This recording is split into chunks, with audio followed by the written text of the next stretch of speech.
All right, so I'm going to respond now to Conference Report's video on brains in a vat. He mentions Daniel Dennett talking a lot about brains in a vat and how basically we are really a brain in a vat. That all the parts of our body are connected to our brain, and and so it's just a vat made of meat, and all the experience is just going from the brain to our from the body to our brain and vice versa. Um, but what I think Dennett misses out on is that this vat that our brain is in is turned out towards the world. It's not just so many of the sort of brain event scenarios that are shown in science fiction and whatnot. They're kind of like poking the brain with a little electric signal to try and stimulate some sort of sensory perception. Like they do if you just give it just the right signal, you'd see like a forest in front of you, and that you just produce all the sensations that that we experience in everyday life. I think this is a pretty naive position. I think it ignores that this brain in a vat is also in a world, and that so much of consciousness is about interaction with that world. And so, if you wanted to create a brain, if you wanted to put a brain in a vat and make it have human consciousness, you have to make that vat to look something like a human body with eyes and ears and a nose and a mouth, and give it arms and legs to walk around in the world, and make it so that it would interact with its world in a way that humans interact with it. It'd have to have the same kind of mobility as a human would have. So I mean, so much. I think that perception is a lot more holistic than so much of the brain in a vat ideas present. I don't. I'm pretty confident we're not in the Matrix because the Matrix seems to still have that kind of computational view of mind, where it's just information being fed by into our nervous system, and and becoming experience. Whereas I think that so much of our experience is a lot more about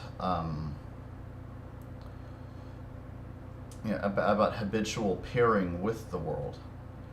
And so I guess here's there's something I was thinking about recently, and I think you'd probably like this thought conference report is I was thinking, what if you had two heads? You know, that idea is portrayed a lot in science fiction.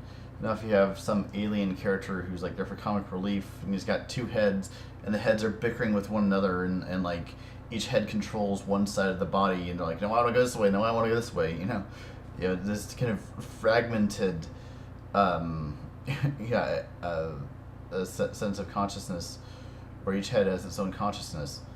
I think it'd actually be interesting if you interviewed like Siamese twins who obviously have more than just two heads. They actually have like two bodies who are like joined at the waist. But I imagine that their bodies are integrated in a way that most of our bodies aren't, and so they have more integrated experience. So I was imagining if you actually had two heads, I'm not so sure you would experience it. It would actually be like having two different consciousnesses. Um, I I think it would actually be a lot more about having like an integrated consciousness, um, with um, two sets of eyes, two sets of ears, two noses, two mouths, that operate in an integrated manner because they're connected to the same body, and they've grown up in a manner that is like habituated to their environment, so they're used to having those two heads, and it's become a unified experience, just as we're used to having two arms and two legs. Um, there are some creatures, some animals that actually have like two independently rotating eyes. So like your eyes can turn around in 360 degrees, and one eye can be looking in one direction, one eye can look in the other direction. and we try to imagine something like that. We kind of picture like two cameras going in different directions, and it's like a split screen, and we imagine it in a kind of fragmented way. But I think if you've grown up in a way that's kind of habituated for you, it wouldn't seem so odd. It would be an integrated experience, and I think that it would be the same way if you had two heads. It'd basically just be, it's to me I think that's actually because I think of the mind as not just the brain. The mind is actually a ecological thing. That it's something that's interactive with the world.